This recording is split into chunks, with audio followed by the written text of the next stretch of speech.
Hi class. So for chapter 5, our subject will be about the principles of explosives. So explosives are one of the cases which involves forensic chemistry.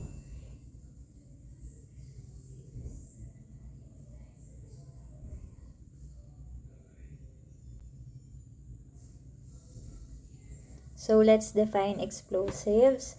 An explosive material or explosive is a substance that contains a great amount of stored energy that can produce an explosion. A sudden explosion of the material after initiation, usually accompanied by the production of light, heat, sound, and pressure. So, yan yung mga accompaniment ng isang explosion. So, meron tayong great amount. Hindi lang sinabing minimum amount, kundi great amount of stored energy. Tapos, kapag ka nagkaroon ng initiation or na-initiate yung pag-explode ng material, pwede nang magkaroon ng explosion. Usually, hindi naman sinabing always na may kasamang light, heat, sound, and pressure. Okay? So, itatakil natin yan along our discussion. So, ito yung mga kasama. So, that's an explosion. An example of explosion. Kung makikita nyo, meron pa ditong parang pressure or wave na tinatawag na hindi naman siya usually nakikita. Pero once you take a look closely, dito sa portion na to, makikita nyo yung difference. Okay? So, merong light because of the fire. So, kung nakakapanood kayo ng mga movies na may explosion, makikita nyo yung merong boom, mga ganun, malakas na sounds. So, may kasamang sound yon, may light, and then kung makikita nyo sa screen, medyo magkakaroon ng pressure.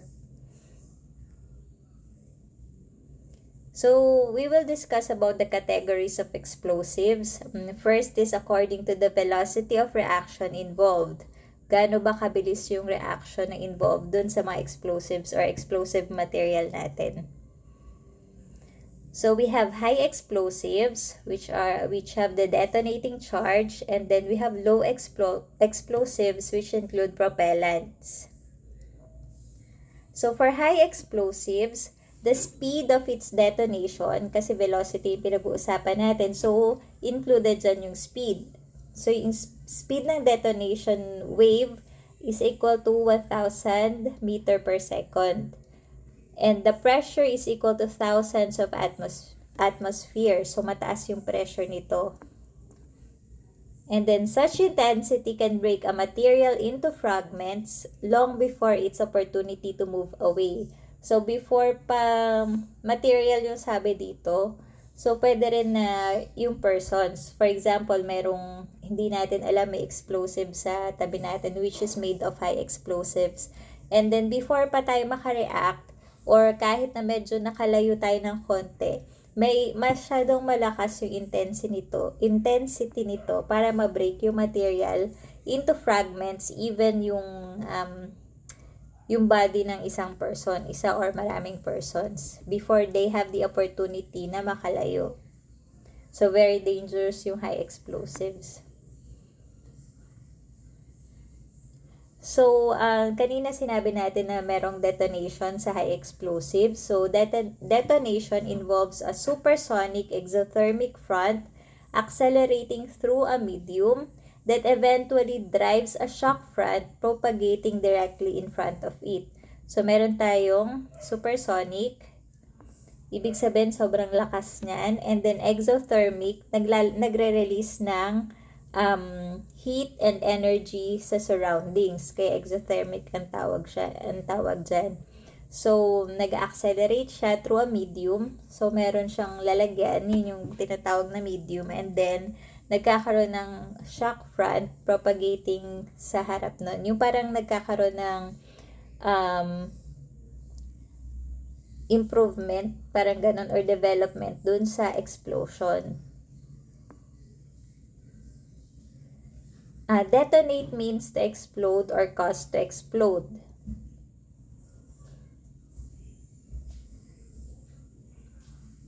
So, ito yung mga pictures ng isang parang setup ng high explosives. So, we have that. Kung mapapansin nyo, black yung smoke na lumalabas sa high explosives.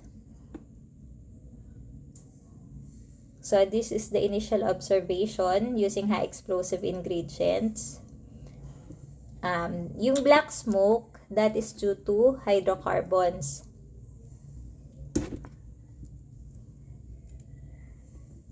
So, yan na yung propagation niya. As it propagates or develops, meron na tayong mapapansin na tremendous heat. And then, high temperature, dahil nga exothermic siya, nagre-release siya ng heat sa surroundings niya. Kaya merong high temperature and tremendous heat.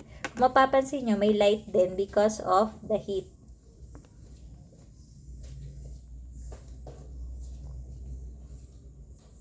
And then after, nag-produce siya ng shockwave and shattering effect. Pero since, syempre, yung demonstration na ginawa nito is kinonduct sa malayong lugar na walang nakapaligid na mga tao at pwedeng ma-destruct na objects, hindi natin makikita kung ano yung mga shattering effect na na-produce niya. So, meron tayong two classes of high explosives according naman to their function in explosion. So, nandito pa rin tayo sa high explosives. So, meron tayong primary explosives and secondary explosives. Yung primary explosives, as the name implies, it is used primarily to start an explosion. And then yung secondary explosive naman, this can be detonated by the primary explosive. Okay? Pero dalawang klase sila. Hindi sila isang klase. Dalawang klase sila. Una yung primary, ini-initiate niya yung or nag-start siya ng explosion, and then made-detonate yung secondary explosive. So, these are the characteristics and examples of primary and secondary explosives. Meron tayong initiators kasi nga nag-initiate siya. Sa primary, we have initiators, yung blasting caps, primer, and stab. So, yung characteristic niya, nag-initiate siya by a mechanical shock. Primary explosive are air friction and heat-sensitive material, friction. So, for example, meron tayong blasting cap like this. This is an example of a blasting cap. And then, sa laboratory, tinatry natin ma-open yung blasting cap para makuha natin yung content sa loob. So, yung pag-open natin na yun ng blasting cap, pwedeng mag-cause ng friction. And the friction itself will be the initiator para sumabog yung high explosive na yun na nasa blasting cap.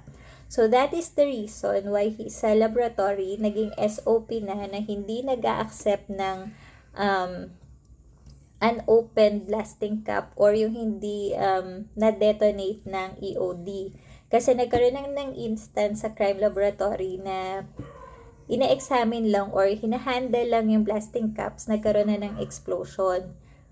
So, minimal lang yung explosion since konti lang naman yung blasting cap and wala naman siya kasamang ibang explosive. But, still, nag-cause pa rin siya ng damage. That's why, naging SOP, hindi tatanggap ng hindi na-detonate na mga explosives. Even blasting caps.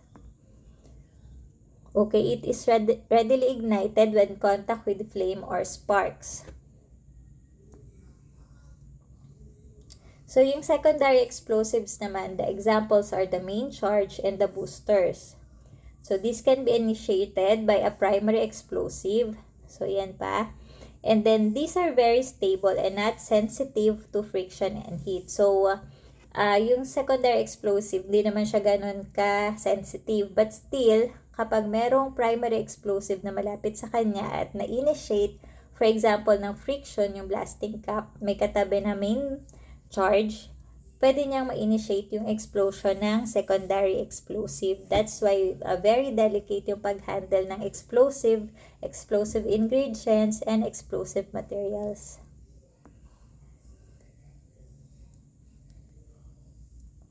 So for low explosives naman, the rate of its decomposition is relatively slow process. So kanina medyo mabilis, supersonic. Dito naman, slow process lang. And the wave produced is less than the speed of sound. So, mas mabagal siya sa speed of sound yung wave na napoproduce ng low explosives. So, they were applied for launching rockets, projectiles from guns, and missile system.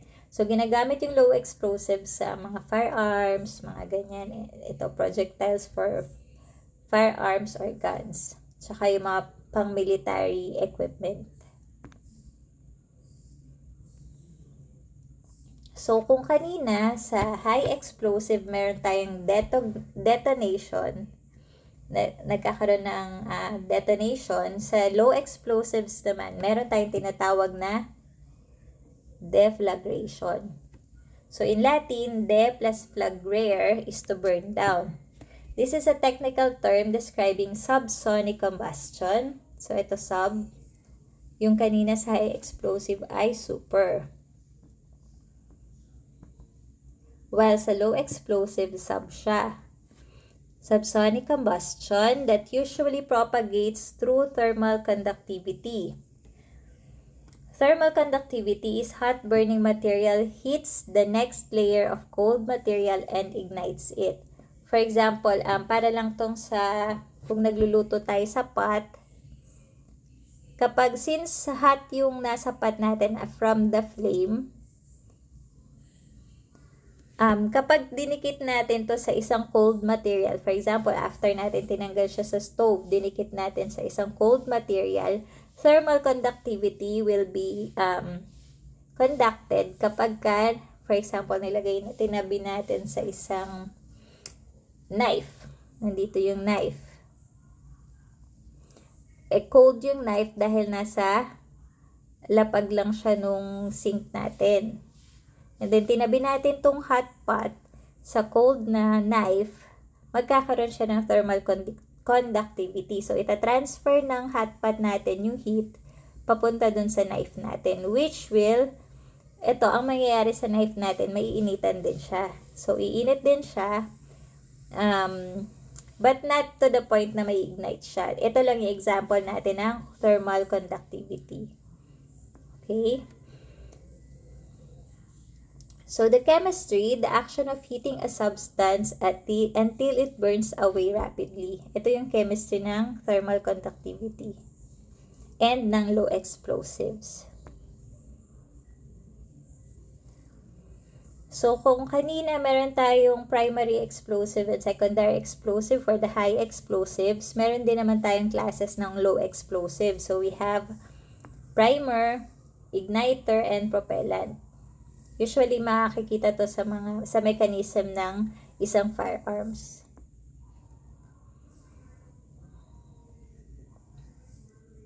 So, for low explosive, ito naman yung setup niya. So, kung makikita nyo sa initial setup is, wala naman siya black smoke. Anong kulay nakikita nyo smoke? So, it's white.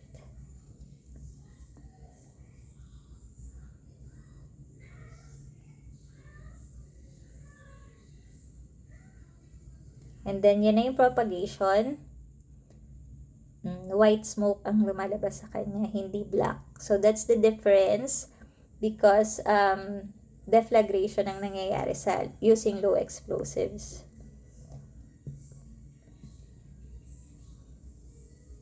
Pero meron na rin siyang heat and light. So, at high temperature, meron production of heat. And then, yan. Nagpo-propagate na siya. Kung mapapansin nyo, kanina yung sa high explosives, parang ang bilis niya. So, nagkaroon na siya agad ng black smoke, and then afterwards, nagkaroon na ng heat and light, and shattering effect. So, yung detonation, nagpo-produce siya ng shattering effect. While this one, unti-unti yung pag-propagate ng heat niya and smoke.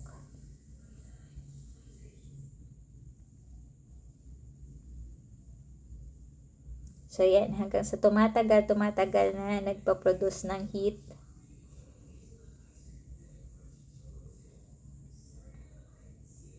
So, sabi kanina, yung high explosive nagde-detonate. Ang difference naman ng low explosive, sila naman ay nagde-deflagrate. Okay? For high explosives, detonate. Low explosives, deflagrate. Please take note of those.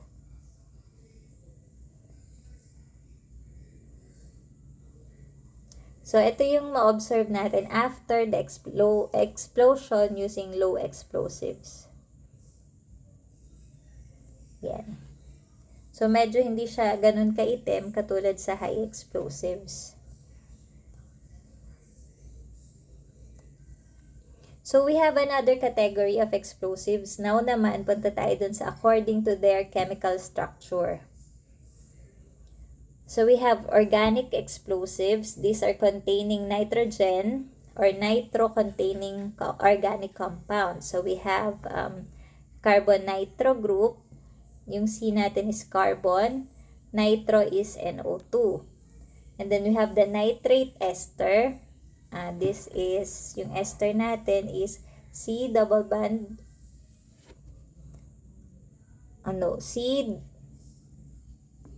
We have C bonded to O, and then the O is also bonded to nitrogen, the nitro group. Yung NO2 mismo, yung nitro group natin. And then we have nitrate ester, diba? Carbon nitro, nitrate ester, and then we have nitramines or nitramines. So, instead na oxygen yung nakakabit kay carbon, naging nitrogen na.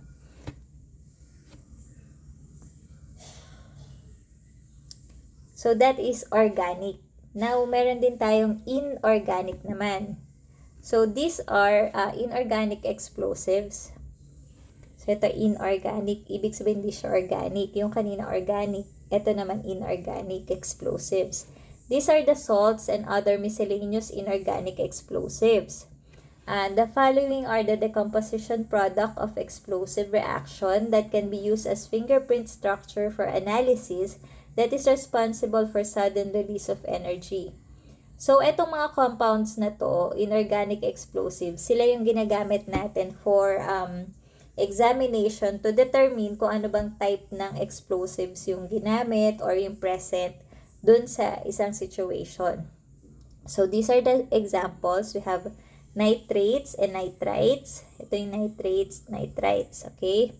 Azides, halogenated amines, fulminates, chlorates and perchlorates, peroxides and ozonides, acetylene and acetylides, organometallics. Okay, so yan yung examples ng inorganic explosives natin. So yung sa organic natin, medyo madali lang tandaan kasi 3 groups lang siya. We have carbon nitro, nitrate ester, and nitramines. While yung inorganic, yung inorganic natin na explosives, medyo madami siya.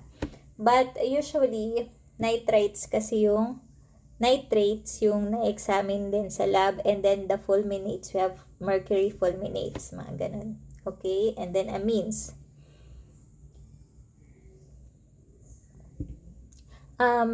Okay, let me go back. For example, if ever you were able to watch Breaking Bad, meron lang kasi ako naalala doon na may ginawang crystal si Walter White na pero akala nung since hindi naman marunong sa mga chemicals or molecules yung binebentahan niya ng drugs, akala niya is meth din yung binibigay sa kanya. Crystalline din kasi yung itsura. But then, nung binagsak ni Walter White yung isang crystal na yon, nagkaroon ng explosion. tinanong siya nung, so, medyo nagtaka yung, yung bumibili sa kanya na ido-double cross sana sila. So, nagtaka sa kanya kung ano yung ginawa niya, bakit sumabog. So, tinanong niya kung ano yon. Ang sagot ni Walter White is fulminated mercury. So, that is why fulminates is also included in inorganic explosives kasi sumasabog din sila. So, we have, now naman, we have, according to their application or design, yung categories of explosives. So, we have military explosives. The following are some of the basic components of military explosives. So, we have C4, RDX and polyisobutylene, di-2-ethyl-hexyl secabate, and fuel oil. But usually, sa mga napapanood ko din na may mga explosives or military something, ang naririnig ko usually na nilalagay is C4 and RDX. Pero ito hindi masyado silang nagsasound off.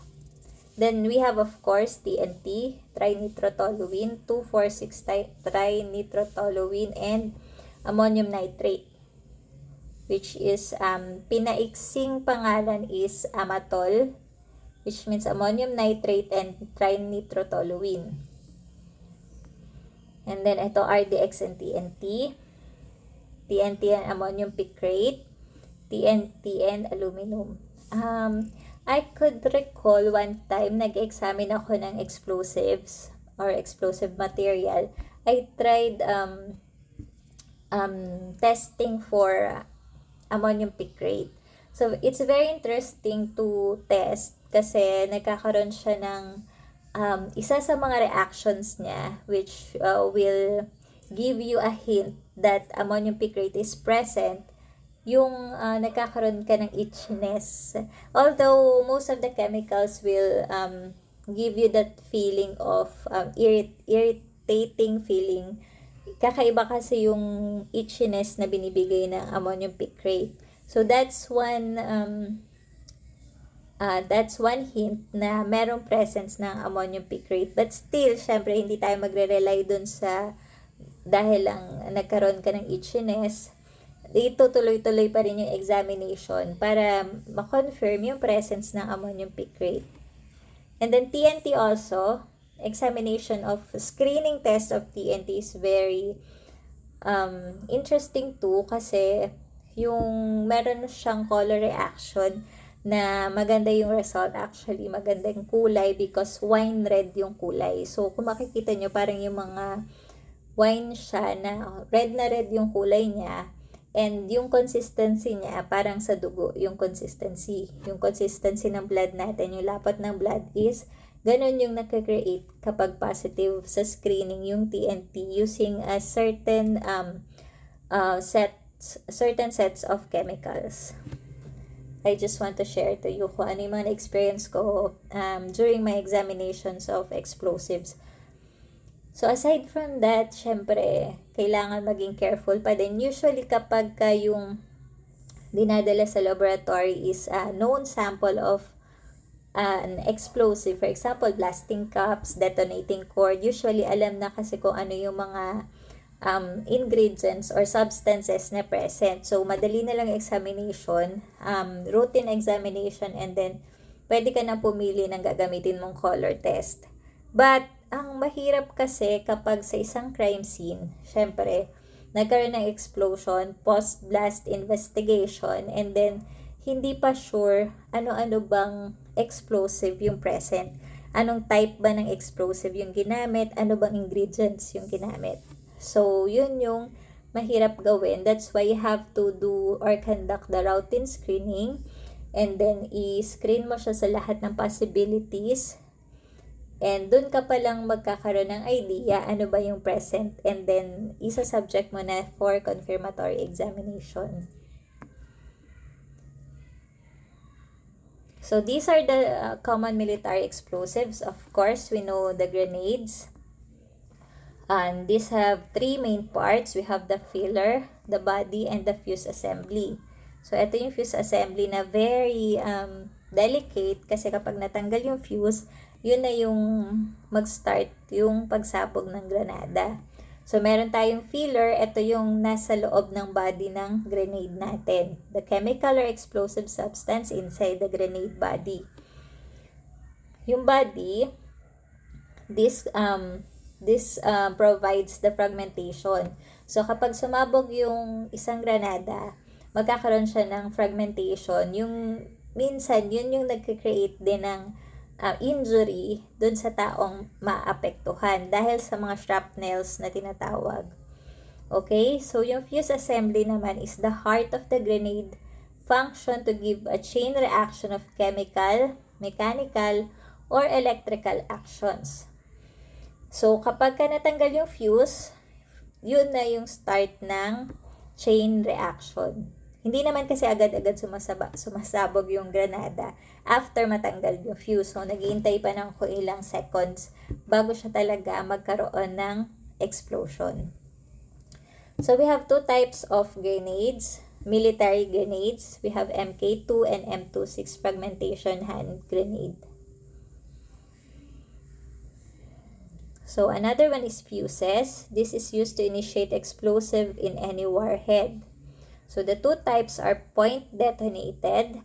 Ito naman by impact, proximity, or delay. It depends kung sa pagkakagawa ng fuse. And then we have variable time, detonates when the warhead is at certain distance from the target. Okay. So, some of the types also of military explosives, we have ammunitions, usually yung mga bala, rockets and missiles, mines, yung mga landmines na ginagamit nila, submunitions, airdrops, incendiaries. These are a device that burn rather than explodes. So, hindi sila nag-explode kapag incendiaries. Usually, nag-burn sila. Okay? Next, we have chemical ordnance. Simple as riot grenade or smoke bomb or as lethal as sarin nerve gas. US type typically gray with colored bands. So, yung mga chemical ordinances natin, pwedeng simple lang katulad ng mga ginagamit sa mga riot na smoke bombs, Molotov cocktail, mga ganon. Or it can be as lethal as sarin nerve gas. So, yung nerve gas na yan, as we will discuss siguro sa CBRN, may encounter din natin yung nerve gas na sarin, which is very dangerous kasi hindi lang siya basta-basta nag-explode, nagkakaroon pa siya ng gas, chemical gas na pwedeng maka-affect sa nerves natin. So, we have industrial explosives. And these are the common types. So, yung kanina mga military explosive, ginagamit sa military. Ito naman, application ng industrial explosive sa industries naman. So, we have dynamites. It is first made by Alfred Nobel. Contains nitroglycerin, 75%, absorbed and desensitized by 25% diatomaceous earth, okay, or oxidizer, and can be relapsed to increase the energy field. So, usually, mga tinatawag natin na dynamite sa industry, yung sa dynamite fishing, mga ganyan. But, illegal yun. It is illegal activity. And then we have two types of dynamites. We have nitroglycerin and ammonium dynamite.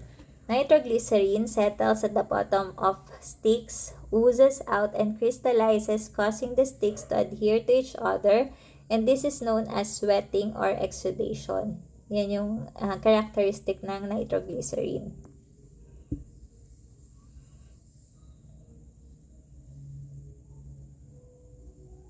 So, we have ammonium nitrate explosive. Ito yung pinaka-common sa na-experience ko na mga explosives dito sa Olongapo City.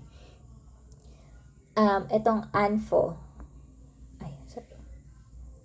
Ammonium nitrate explosives. Ibig sabihin ng ANFO, ammonium nitrate fuel oil. Because this is ammonium nitrate mixture with fuel oil. So, usually, ito yung ginagamit sa dynamite fishing dito sa Subic or Zambales or dito sa SBMA.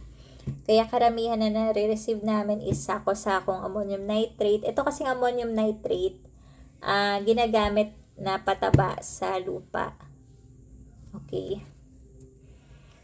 So, we have slurries and water gels. This is made of aqueous solution of ammonium nitrate pa din. Ammonium nitrate and sodium or calcium nitrate. It is gelled by guar gum or cross-linking agent. So, slurry siya. Ibig sabihin, para siyang slime. Okay? Then we have explosive emulsions. This is sensitized by air bubbles. Usually, emulsion is like kapag nagwi-whip ng cream or yun ng whipped egg, ganun. So, yun yung nagiging emulsion. They are sensitized by air bubbles introduced by means of hollow glass or plastic bubbles. The storage time is limited because of the bubbles. So, hindi siya ganun katagal magiging effective based on their storage time. So, next is blasting caps. This is most commonly found explosive used to set off the main charge. These are small thin cylinders. Nakita nyo sa picture kanina. That is an example of a blasting cap.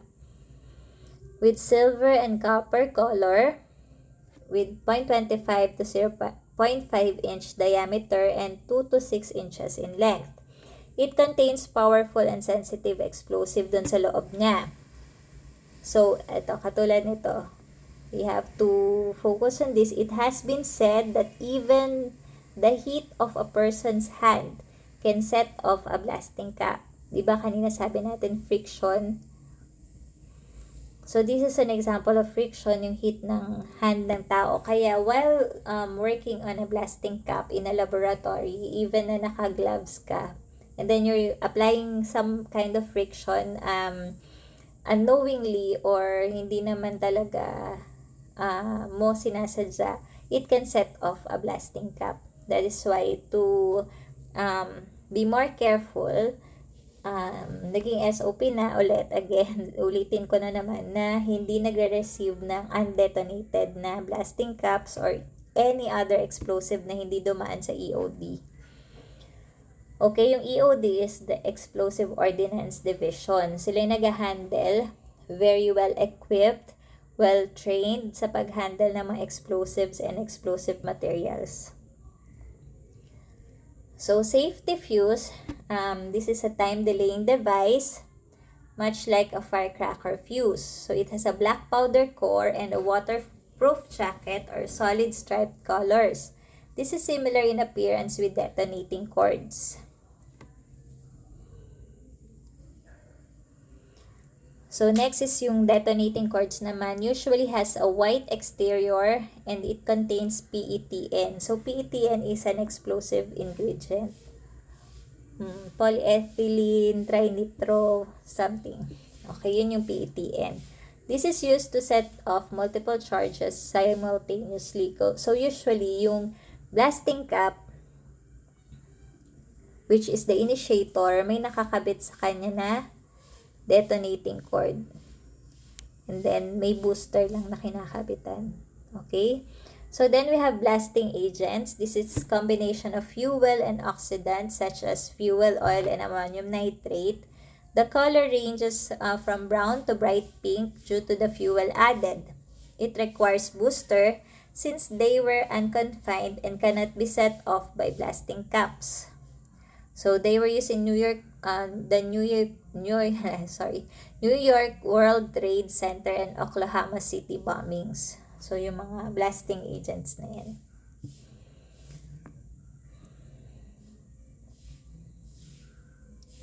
Then we have boosters. These are cylinder shaped with holes in which blasting cap will be inserted. This is used to increase the power of the initiating charges. So, kaya nga siya tinawag na boosters. Nagbo-boost siya ng power. And then we have black or smokeless powder. It depends kung ano yung gagamitin nyo, kung black powder or smokeless powder. These are common over-the-counter explosive used in reloading gun ammunitions. So, yung powder na yan, gunpowder, kasama sa pag-reload ng gun or mga ammunition sa firearms. And then we have, actually ito yung para sa akin pinaka-famous, ay improvised explosive device.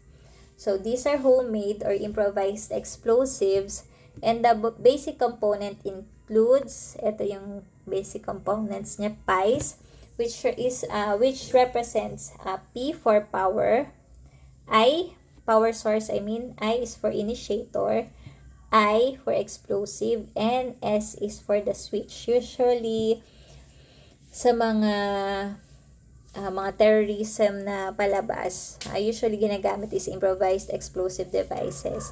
Yung meron siyang usually initiated by a mobile phone or ang tawag dito, parang merong siyang buzzer or pwede rin na mga button, mga ganyan, parang remote controlled. Okay? So, this is a setup for an improvised explosive device.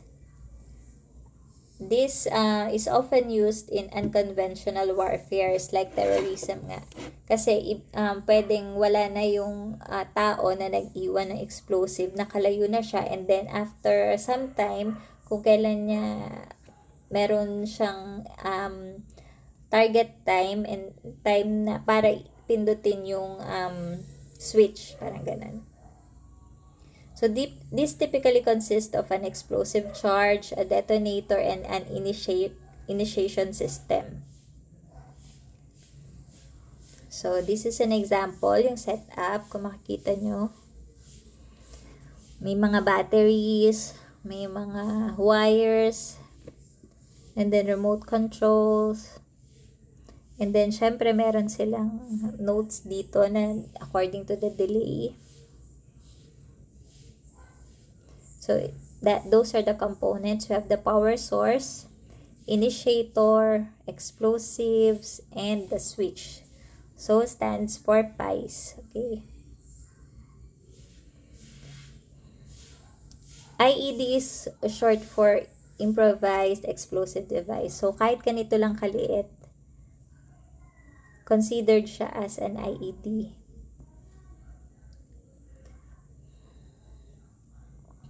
So, meron siyang blasting caps in low order explosion.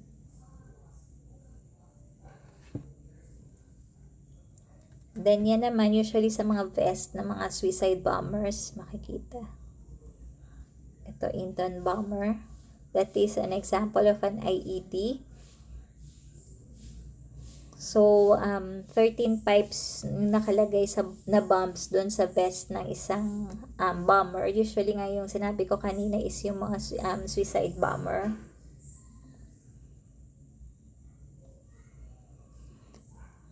That is also an example. Those are the pre-blast components. Kung mapapansin nyo, parang ang liit lang niya. But then again, yan, ganyan siya. That is the condition of a pre-blast.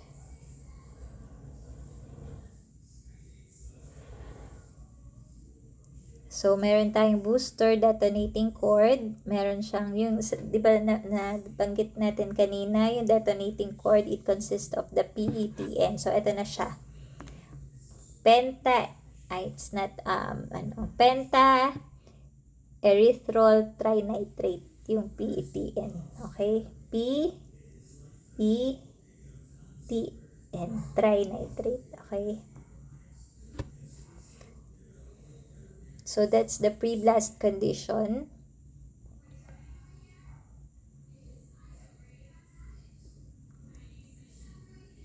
So, that is the complete set. Meron na tayong 100 grams of TNT.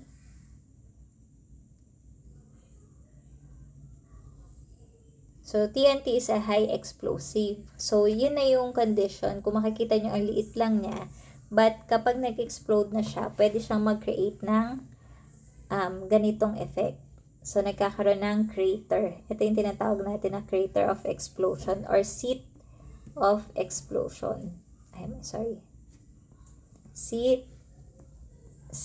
of explosion pala yan. So, ito yung crater. Minsan, sa isang bombing incident, kapag nag-conduct ng post-blast investigation, ang pinaka-center or crater, dito mag-start lahat ng investigation. Ito yung unang-unang hinahanap. And then, from there, saka maggagawa ng decision, ano bang type of search ang gagamitin, anong grid, hanggang saan i-extend yung extent ng police line, saan ilalagay yung kung saan natin ilalagay yung mga gamit natin, saan magse-set up. Yan. So, sa crater, usually nagde-decide or after makita yung crater. So, yan, seat of explosion. So, another example or setup. Ito naman gamit is remote control device.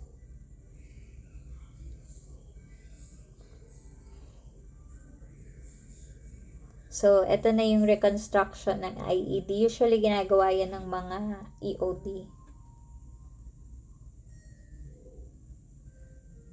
So, yan na yung magiging effect ng IED using a high explosive. So, ito yung tinatawag natin na crater. Or the seat of explosion.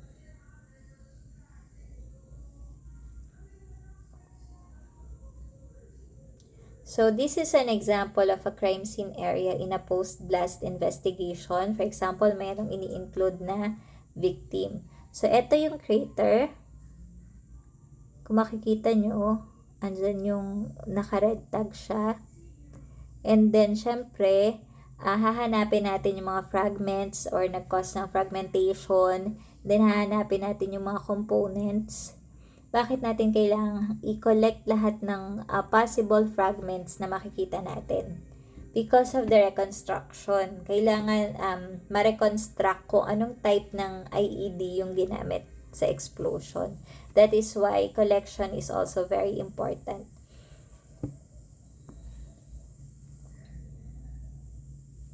So, in collecting fragments, as usual, katulad din sa ibang crime scenes, kailangan mag-wear tayo ng gloves, mask, and other PPEs. Okay?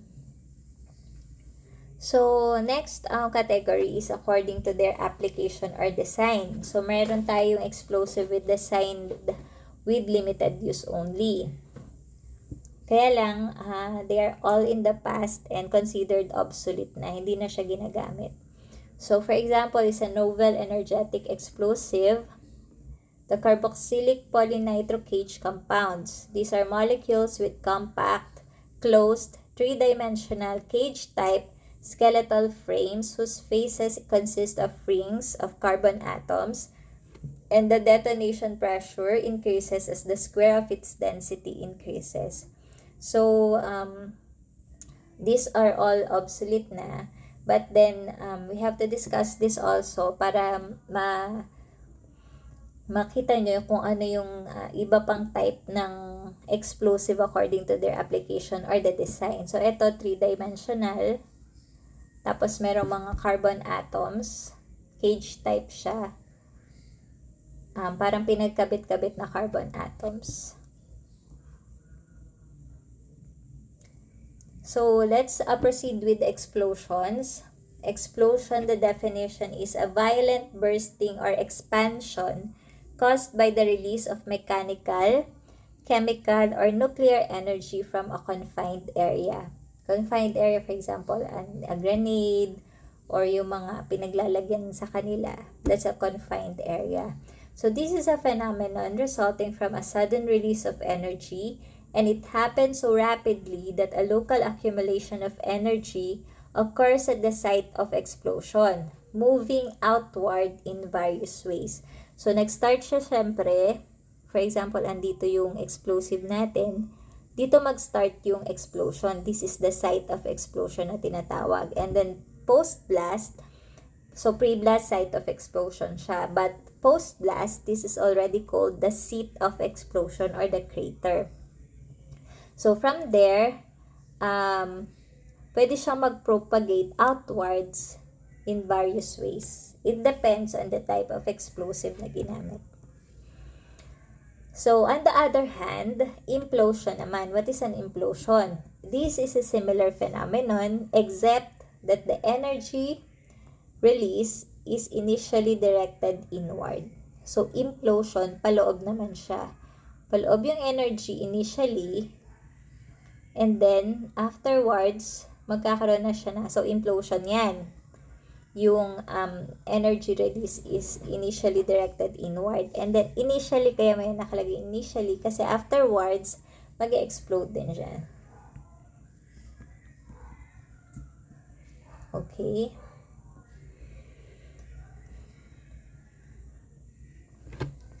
So, we have a question here. Since we're talking about explosion, is there an explosion without an explosive? So, what do you think is the answer? Let me give you for at least 10 seconds to think about it para lang ma-stimulate yung minds nyo. Pag-isipan nyo, is there an explosion without an explosive? Bumuo muna kayo ng mga theories or hypothetical answers. Okay. 10, 9, 8, 7, 6, 5, 4, 3, 2, 1. Okay? So, whatever you have in mind, at least medyo na-stimulate yung minds nyo. And then, let's check the answer. Yes! The answer is yes, because even the tiniest drop of water, the tiniest drop of water daw can be considered as explosion kapag bumaba na siya at syempre ganito siya, diba? At first, ganyan yung drop of water. And then, pag bumagsak siya sa sahig, anong nangyayari sa drop of water natin? Mag-explode siya. Mag-splash siya into different areas. So, even the tiniest drop of water can be considered as an explosion as compared to the strongest and loudest natural explosion, the volcanic eruption. So, sa volcanic eruption, wala namang nilalagay ng mga explosives doon. But, isang volcano kasi, meron niyang mga lava sa loob which can be considered as explosives. Lalo na sulfur, kasi sulfur is also a part of an explosive. It is also an explosive ingredient. But the tiniest drop of water without even explosive is considered an explosion. So the answer to this is yes. Okay, so I'm not sure if you got it correct, or even if you get it, if you didn't get it, it's okay. At least you're able to stimulate your minds. So we have types of explosion. We have mechanical, sudden breaking apart, shattering or bursting into pieces by internal pressure, as that of gas or steam boiler, also known as pressure explosion. So, yung mechanical explosion natin is also known as pressure explosion. For example, sa pressure cooker. Kung na-experience nyo or ng mga mothers nyo magluto sa pressure cooker, di ba, nagbibuild ng pressure sa loob. Tapos, hindi mo siya pwede, tas sisingaw siya, mag-whistle siya kapag kumukulo na yata, or kumulo na, or at a certain point, magwi-whistle siya. So, papatayin na yung apoy. But, you cannot open it agad-agad. Kasi, magkakaroon ng explosion because of the pressure inside. So, meron tayong internal pressure. And then, kapag inopen mo siya agad-agad nang hindi nag-subside yung internal pressure natin na yun, sasabog yung nasa loob ng pressure cooker. So, since sobrang init yon, kung sino yung exposed, pwede masabugan, magkakaroon tayo ng medical emergency or magkakaroon siya ng mga burns sa katawan. So, that is an example of a mechanical explosion. So, next we have chemical explosion naman. The source of explosion is an explosive. So, that is a chemical. That is why it's called a chemical explosion. So, sa mechanical, ang source niya is internal pressure. Sa chemical, syempre, chemical ang source niya, which is an explosive or gunpowder. Or yung mga ingredients na nabanggit natin kanina, trinitrotoluene, PETN, ammonium picrate, and ammonium nitrate with fuel oil, yun yung mga chemical explosion. And then we have the nuclear explosion. This is due to the nuclear fusion and fission of particles. Mga nuclear warheads naman to. Okay. So, the mechanism of explosion is explained. An explosion produces a very rapid growing shock waves moving outward as it transforms into a more stable substance. So, parang naghahanap tong shockwave natin na to. Rapid, very rapid siya. And then, mag-move siya outward para mahanap niya yung most stable substance niya. This is accompanied by a loud, sharp report as it liberates great amount of energy in the form of heat, light, and other forms of gases. That's why meron tayong smoke, white smoke, black smoke, and then makikita natin may fire doon, heat, and light. Those are forms of energy. And pressure also and shock waves. Okay. So the effect of explosion, this is a chain reaction causing the decomposition and rearrangement of molecules with a greater release of energy. Sa isang chemical reaction kasi na nangyayari, for example, breakdown ng salt. So we have NaCl.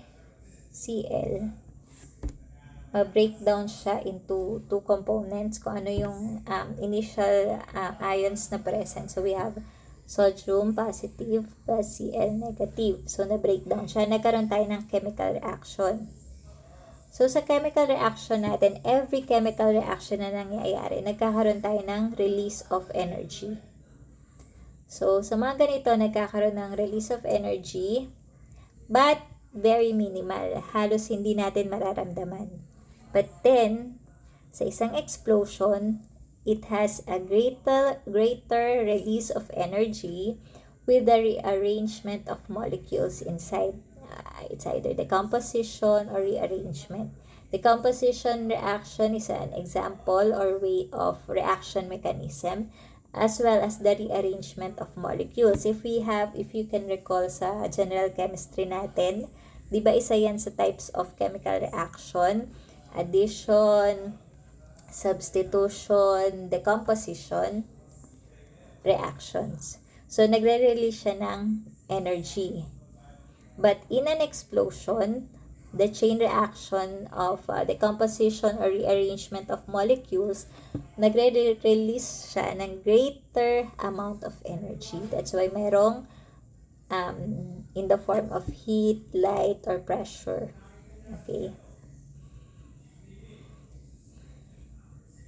So we have explosive strength. This is the magnitude of an explosion and can be established based on the amount of energy that is released. So yun yung strength niya, kung gaano karami or gaano kataas yung energy na na-release.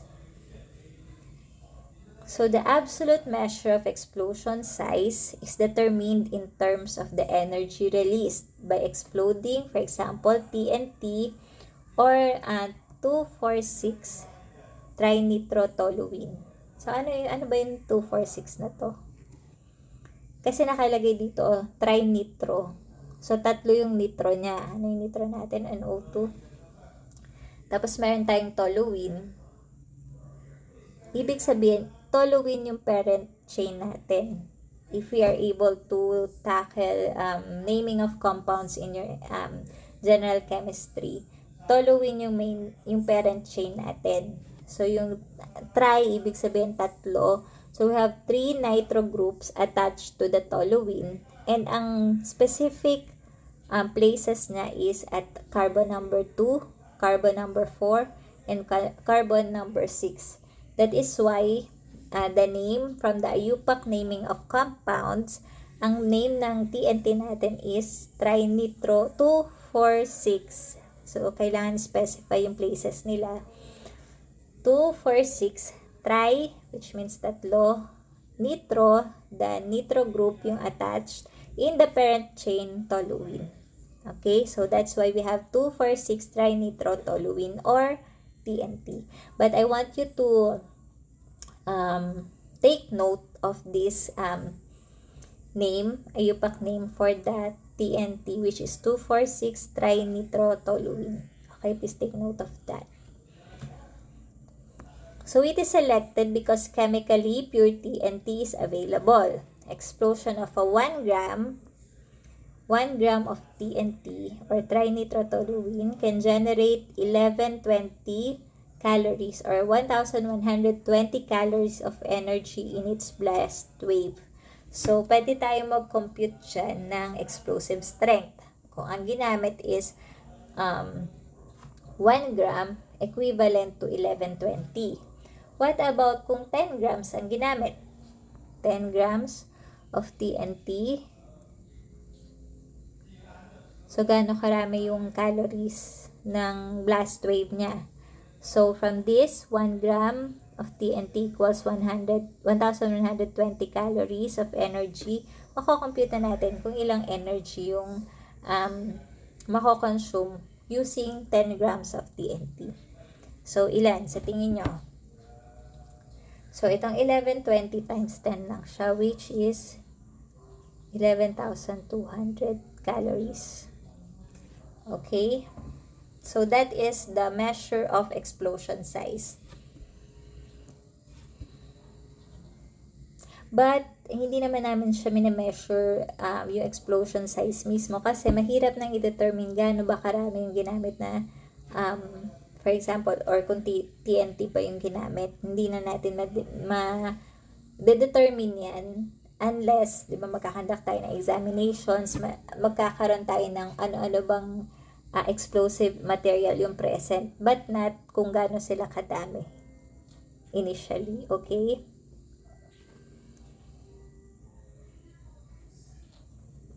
So, ito yung effects, damage mechanism. Kanina, ano yung effect na pinag-usapan natin? Explosive strength. Then, we have damage mechanism. Meron tayong tinatawag na brisance. This is the direct measure of energy transmission from explosion to the target. This is the most severe because of its shattering actions. Brisance is directly proportional to the speed of decomposition of explosives. Explosives with high shattering power are termed high explosives.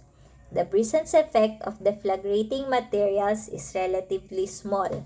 Since sabi dito, it is directly proportional to the speed of decomposition. Kung mas mabilis ang speed ng decomposition, mas mataas yung brisance.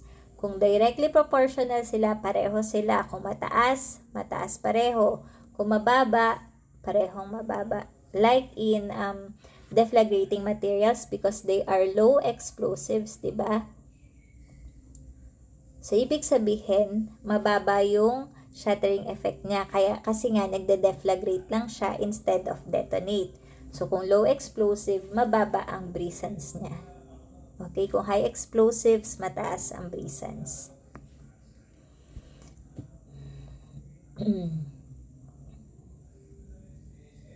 So, the factors affecting the rate of explosion or the brisance, so, yung rate of explosion is also the brisance. We have the method of initiation, the nature of explosive present, the size and confinement of the charge because smaller container tends to increase the temperature from the growing heat of reaction. Bakit sa tingin nyo? Kasi for example, mas maliit yung container maliit na container as compared to a larger container. Bakit sinasabing mas mataas ang brisance ng smaller container? Kasi, yung molecules dito, tabi-tabi siya. Wala na siyang space para mag-move. So, tabi-tabi na lang siya kung, for example, sobrang init na ng panahon. Sobrang tag-init siya. And then kinonfine tayo sa isang closed space na maliit yung area. So, hindi tayo makagalaw. Yung sobrang init, pati init ng katawan natin, nagka-create na ng mas mainit pa na atmosphere. So, ganun din sa confinement na to. While, kung malaki yung space, meron pang space para mag-move around yung mga molecules. So, hindi siya nag-heat ng mas mataas. Unlike sa confined space. Okay? So, meron siyang tinatawag na nag-increase ang temperature because of the growing heat of reaction sa isang confined space. Okay? Next is the physical condition such as air density and temperature. Kung mainit, syempre kung mataas ang temperature, mas mainit. Okay? And then we have sensitivity. So, A is brisance. Next, we have sensitivity. So, we have sensitivity. This is the effort required to initiate explosive decomposition. So, the lesser the effort required, the more sensitive the explosions are. So, kung konting kiliti lang kailangan, ibig sabihin sobrang sensitive nung material natin. So, konting effort lang kailangan, konting kiliti, ibig sabihin niya, more sensitive yung explosives natin. Okay, so now we have what is the so-called Arrhenius activation energy. Activation energy. So, this means the energy required to activate the decomposition process of a chemical substance like an explosive. So, that is why it is called an activation energy. Pero idagdag lang natin si Arrhenius kasi siya yung scientist. Okay? Kaya tinawag na Arrhenius activation energy. So, the energy is less than the released energy of decomposition. This will furnish more than sufficient energy to activate neighboring materials. Thus, the explosion propagates spontaneously. Most of the sensitive material is located in caps of explosives, thus more handling care is needed. So kapag sobrang sensitive yung explosive natin, kailangan mas maingat tayo kasi konting friction lang, pwede nang mag-initiate ng explosion. So that is sensitivity and the activation energy. Activation. So mas maliit na, mas sensitive yung explosive natin, ibig sabihin lesser yung activation energy na kailangan. So, higher sensitivity, ibig sabihin konting activation energy lang yung kailangan natin. Okay, kasi nga sensitive na siya. Kilitiin mo lang ng konti, sasabog na. Kaya konting activation energy lang. Okay, class?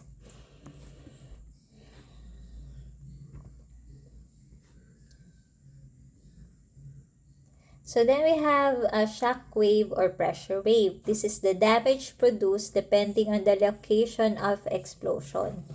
If detonation occurs above or just below the surface of the ground, most of the damage will be given off by blast. Splinters of fragments from the explosive case that travels as fast as the speed of sound. So, ito yung speed of sound, 1,000 meters per second. So, ganyan kabilis yung shockwave or yung traveling ng mga fragments natin. Kaya minsan, wala na ring time para mag-react or maprotektahan natin yung sarili natin dahil sa sobrang bilis na speed of sound.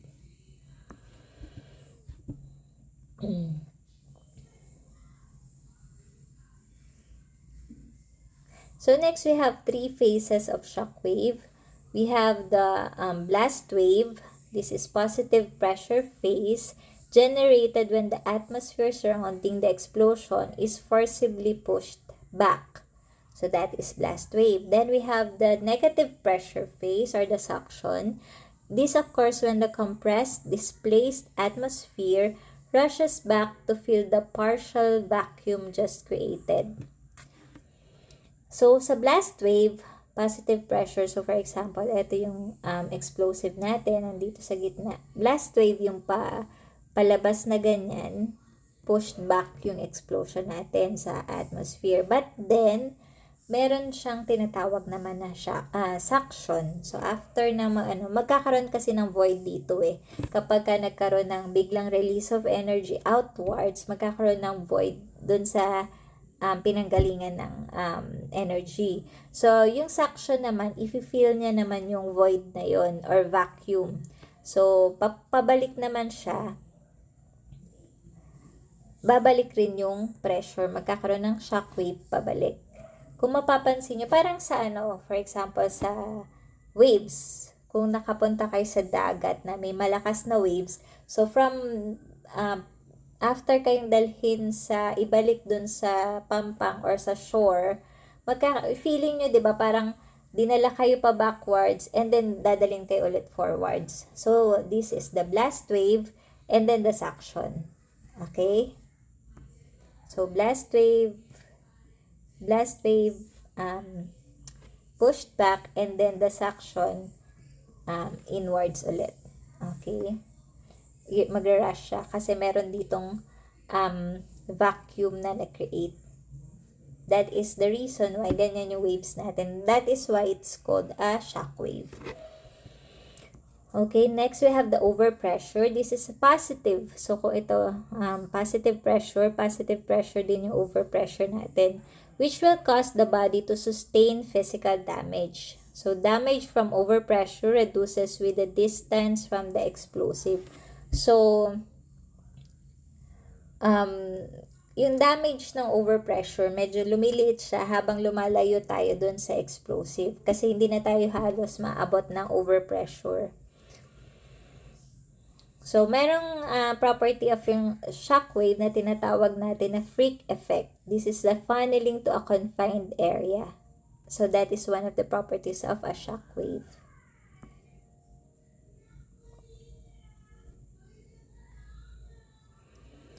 So, next we have earth shock. These are waves produced when an explosive detonates underground, producing an earthquake. Earth shock yun. And then we have water shock, produced when an ordnance was detonated underwater. So, ito usually nagka-create ng sobrang laking waves na mararamdaman natin. Okay. So, we will proceed to explosive investigation naman. Okay, so we have threat. This is legally defined as the communication through the use of mail, telephone, telegram, fax, or any device for malicious conveyance of information concerning an alleged attempt of bombing in the area. So, meron na tayong mga ordinances dyan or sanctions by the government, katulad for example sa mga train stations, kapag nag-initiate ka or nagbigay ka ng maling information about a bomb threat, ikaw ang makakasuhan. So, dinefine natin yung threat dito. Nag-mnemonics tayo. So, threat means target assessment. So, for T, we have target assessment, accurate information on sites and occupants, controversial, political, prominent. So, lalo na sa time ng politics, so usually nagkakaroon ng paggamit ng explosive, bomb threats para mag-create ng confusion, ng fear sa mga tao. Okay? Then H is how to search. H is how to search. Coordinate a systematic search. So, kailangan, for example, there is a bomb threat, kailangan nating mag-coordinate ng systematic search. So, usually gumagamit ng mga canine dogs, mga detectors, ganyan. Then, R is remote command center established at a safe perimeter. So, minsan may ginagamit na mga electronic devices, remote controlled, na pwedeng, for example, ganun din yung drone, ganyan. So, remote command center. So, and then E is to evacuate if necessary based on the threat analysis. Then, awareness of other targets. Pwede magkaroon ng secondary devices. And then, tape and establish boundaries using appropriate cordons. And mag-a-additional tayo ng 50% from the farthest debris found at the scene in preliminary search. Keep people out at all costs. So, very dangerous kasi yung mga bomb threat operation. For example, nagkaroon na ng initial explosion, pwede pa magkaroon ng secondary explosion. Okay? So, we have a reminder. Do not touch or move suspected items. Bomb technicians to be notified immediately. Medical and fire personnel on alert. So, kailangan before, for example, sa amin, sa isang post-blast investigation, before mag-process ng crime scene, yung mga crime lab personnel or SOCO personnel, kailangan na establish muna or na-check muna ng EOD. Ang tinatawag doon is kailangan makapag-render safe muna sila. Kailangan i-render muna nila na safe yung surroundings for the processing of the crime scene before mag-enter sa crime scene yung mga SOCO personnel. Okay? Okay, these are the safety procedures when responding to an explosive incident or, for example, it is called a post-blast investigation.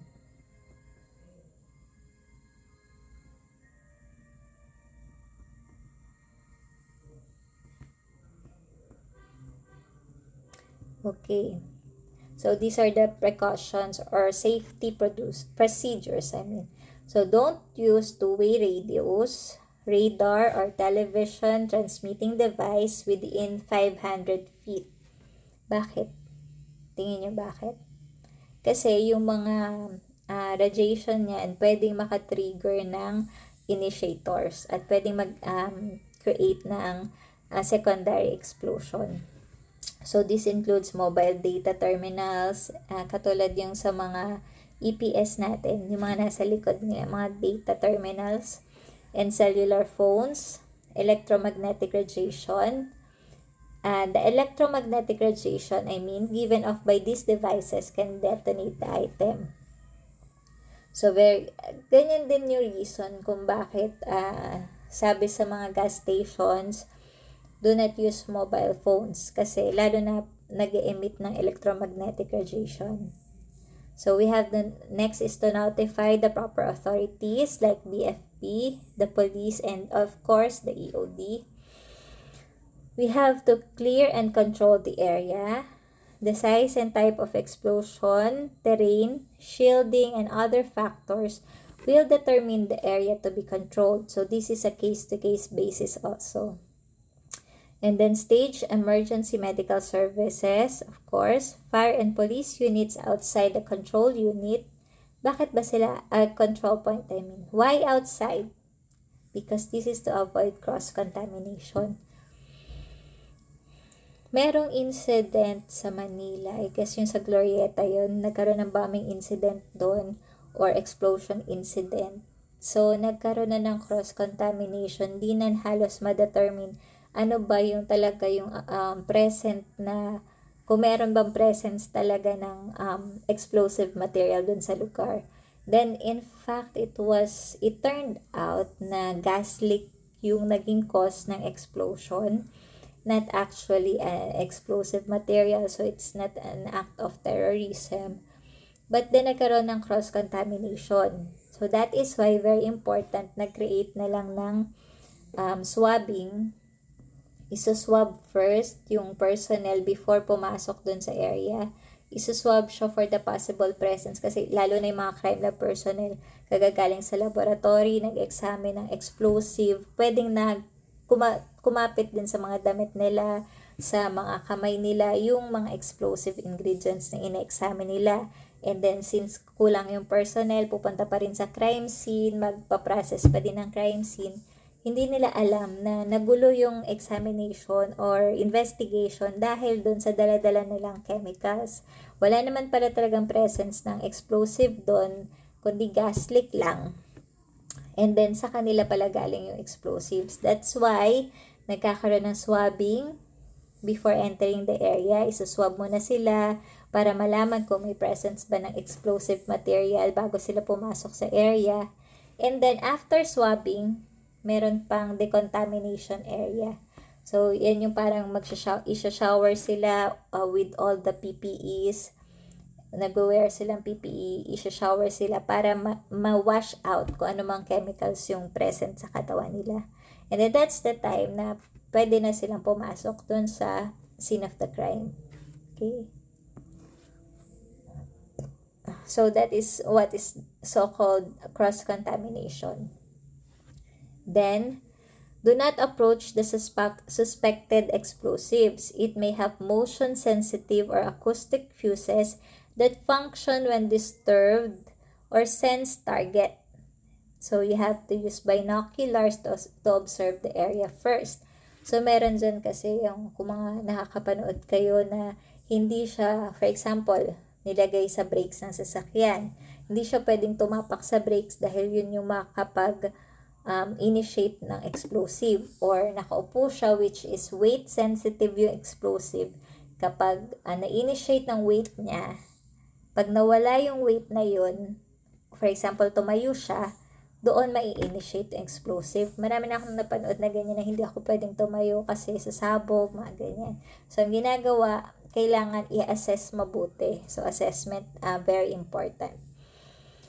And then, reduce potential effect of blast and flying shrapnel by opening doors. Kasi, naka-confine yung pressure eh. Kung bukas yung pinto, so magkakaroon ng mas malaking area para hindi confined yung pressure sa loob. So, we have to open doors, windows, emergency vehicles in the path of the blast wave para maging shield.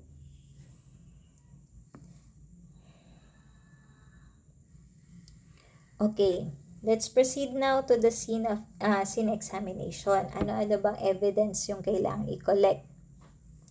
So, ito sabi ko kanina, pinakaunang tinitingnan or ino-observe sa isang post-blast investigation of a crime scene is the formation of saucer-like crater, or ano yung crater?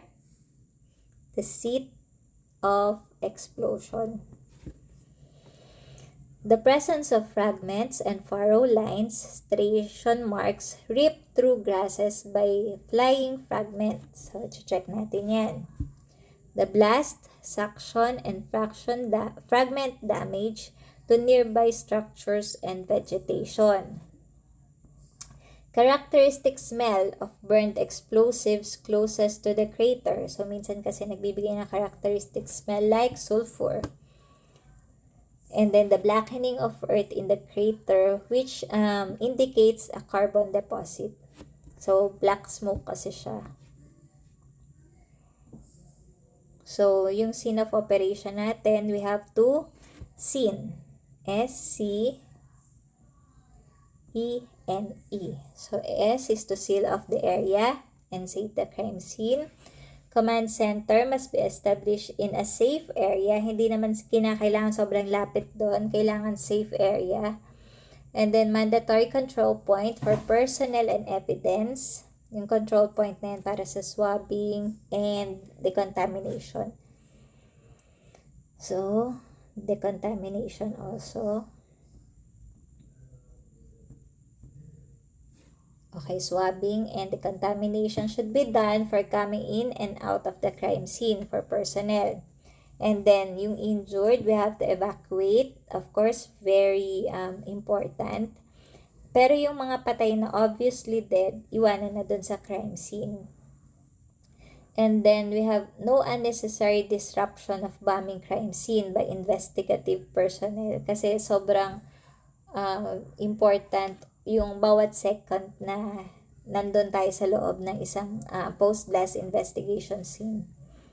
So next is to have essential personnel only within cordoned area and full awareness of the secondary device is advised. Hindi natin alam kung merong secondary explosive present. So this is a scene of serious crime. Forensic evidence is very important. Kasi usually malakihan na to mga terrorism based, ganun. Which includes or relevant to the national security. So we have our precautions also.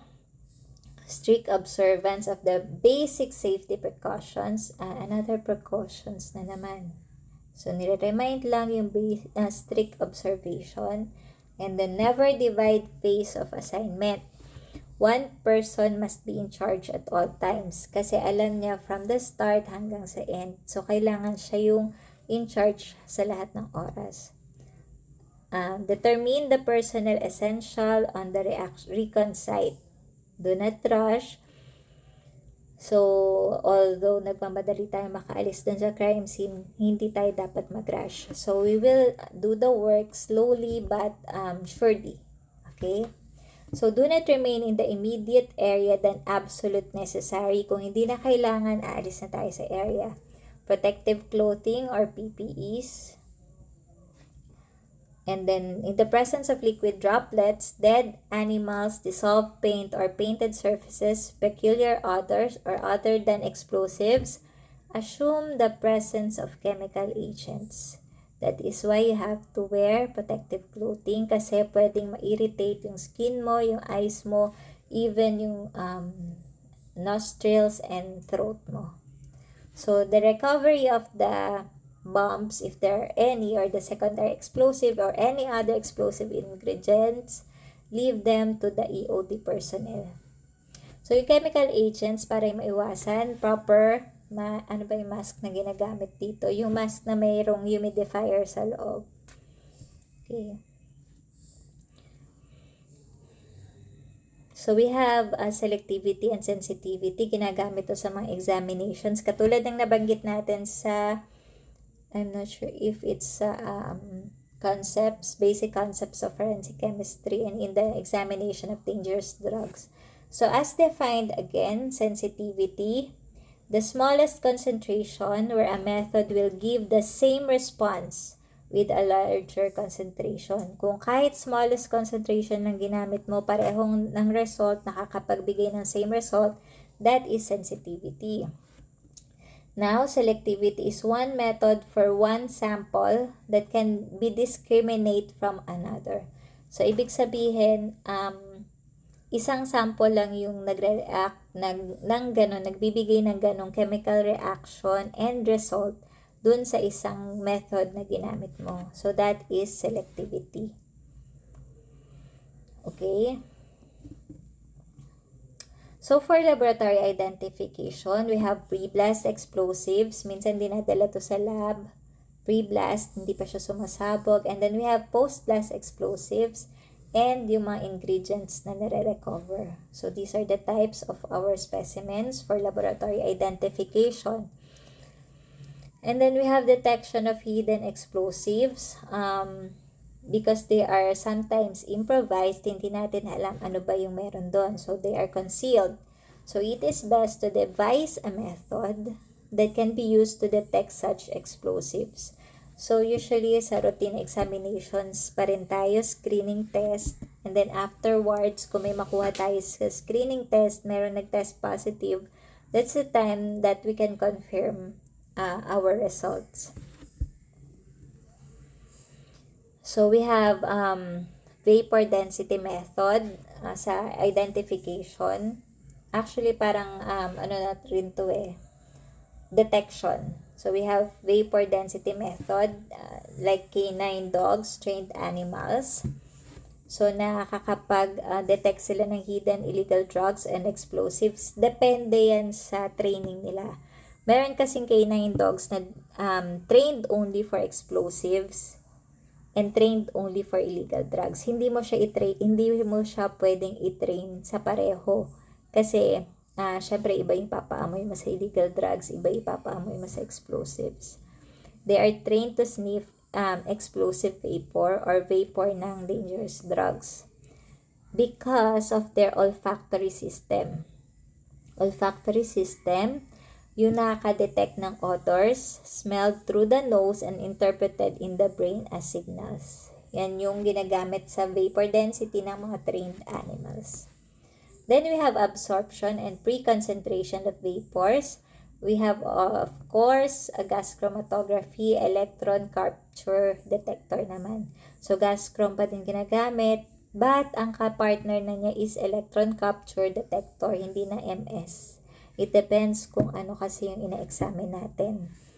Okay? So, we also have detection to We also have bulk density method, X-ray imaging sa mga airports. So, X-ray beam is used to attenuate or reduce size or strength and density of the explosive vapors.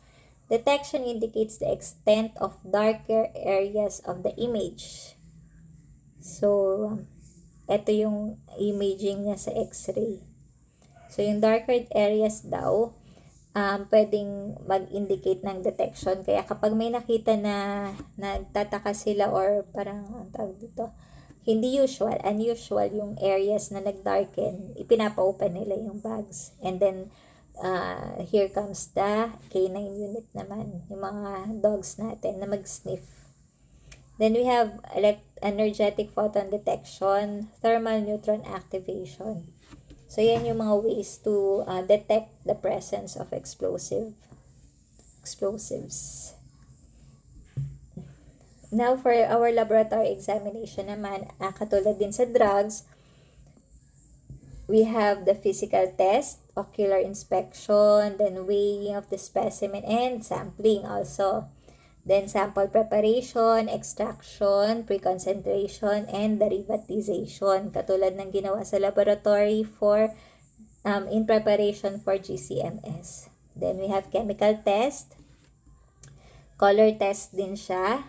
So katulad sa drugs, meron din tayong specific reagents to sample producing different colors. Katulad na nabanggit ko kanina, for TNT, I guess ang ginagamit is acetone and a concentration acetone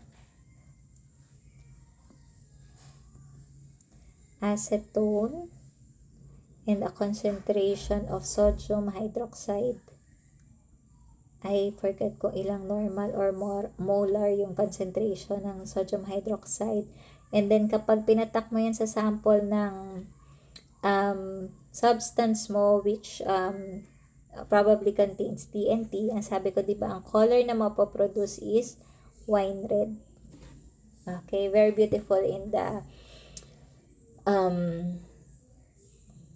yung natin, very beautiful yung itsura niya sa spot plate natin, which is very, very white. Okay? The color formed is due to the energy produced from the reaction, which corresponds to the wavelength in visible regions. So, ito yung mga wavelengths. For example, blue color, red color. So, of course, we also have the confirmatory. We have also TLC. We also have TLC. Ito usually pa rin ginagamit natin sa mga provincial laboratories na walang GCMS, HPLC, and yung nabanggit ko kanina, electron capture detector. Then we also have spectroscopy, mass spec, UV-Vis, FTIR spectroscopy, and AAS, atomic absorption spectroscopy. Usually kasi for heavy metals yung AAS. Okay. So I think that wraps up our discussion about the principles of explosive. Thank you very much for your attention. If there are any questions, please feel free to message me or ask me. I hope we could meet para ma-discuss natin in person, pati yung mga chapters natin na hindi natin na-discuss. Kung meron kayong questions, please ask them sa akin during our meet, if ever na makapag-meet tayo. And if not, I'm sorry for the very busy schedule, but I will make a way para ma-meet ko kayo just before our midterm examinations. And I was not able to upload your classwork for chapter 4. I will just include it in chapter 5. Pagsasamahin ko na lang sila since 1 week naman yung binibigay ko sa inyo na time for your classworks. And para mag-serve na rin as your review para sa examinations nyo. Okay, so if there are any clarifications, questions, additional information, or inputs, please tell me so we can discuss further. Thank you very much for listening. Have a nice day, and please keep safe always. Take care of yourselves and be aware of your surroundings. Thank you very much.